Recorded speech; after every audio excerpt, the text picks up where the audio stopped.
ako, ang inyong mataray na kapitbahay na kahit hindi naman bagay. Peace out, guys.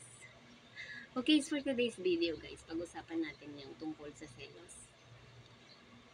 Kailangan ba talaga sa isang relasyon yung selos? Diba? Oo naman. Oo naman, kailangan naman talaga yan. Pero guys, please lang, huwag naman kayong OA. Diba? Huwag naman kayong sobrang OA dyan kung makapagselos. Kasi alam nyo guys, pag mahal nyo ang isang karelasyon ninyo, boyfriend nyo man yan, girlfriend nyo man yan, asawa nyo man yan, diba? Kung mahal nyo sila, kung totoong mahal nyo sila, matuto kayong magtiwala. Kasi sa pagtitiwala, dyan nagtatagal ang relasyon. Sa pagsiselos, dyan nagkakaroon ng lamat. Dyan nag-uumpisang magkaroon ng lamat ang isang relasyon. Diba? Given na kaya ka nagsiselos dahil mahal mo, sabi mo nga mahal mo, diba? Pero sobra naman, huwag namang sobra, diba? Na yung tipong may kausap ka lang na lalaki o babae o may makausap, may makangitian ka lang, may mag-hi lang sa'yo, diba? Pag-uumpisahan na ng pagkatopak natin, diba? Pagkatopak ng pagkasiseloso o selosa natin, diba? Huwag naman ganun, kasi nga, unang-una, sa part ng babae o lalaki na pinagseselosan, 'di ba? Masakit 'yon. Masakit 'yon para sa kanila o sa atin. Masakit 'yon na lagi na lang kailangan mong i-explain yung sarili mo, 'di ba? Na kailangan mo laging ipaintindi sa kanya na ganito 'yan, ganito 'yon, 'di ba? Which is hindi naman kailangan.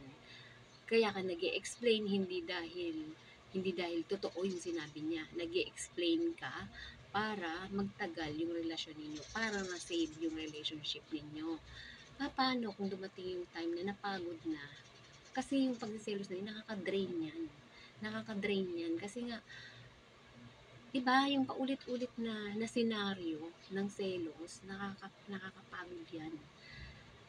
Baka dumating sa point na dyan mag-umpisang masira yung relasyon mo bilang mag-girlfriend o mag-boyfriend o mag-asawa man, di ba?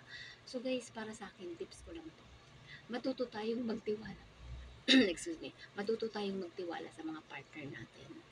Dahil at the end of the day, kahit bantayan pa natin yan, 24 oras, pag magloloko yan, guys. Yun lang yun. Di ba?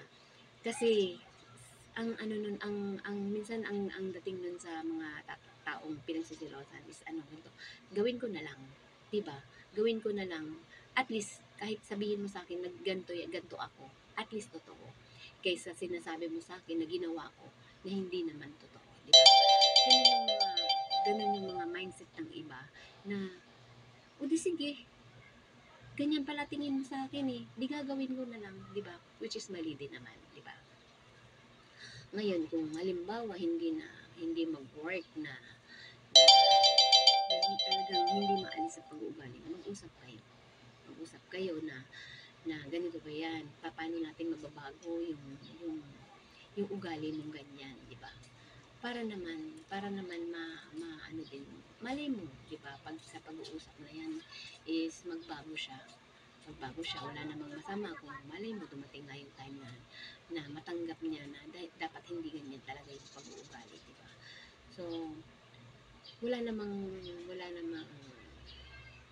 problema na hindi makukuha sa magandang usapan, di ba guys? So, para sa akin yung selos na yan, kailangan man yan o hindi, toxic yan.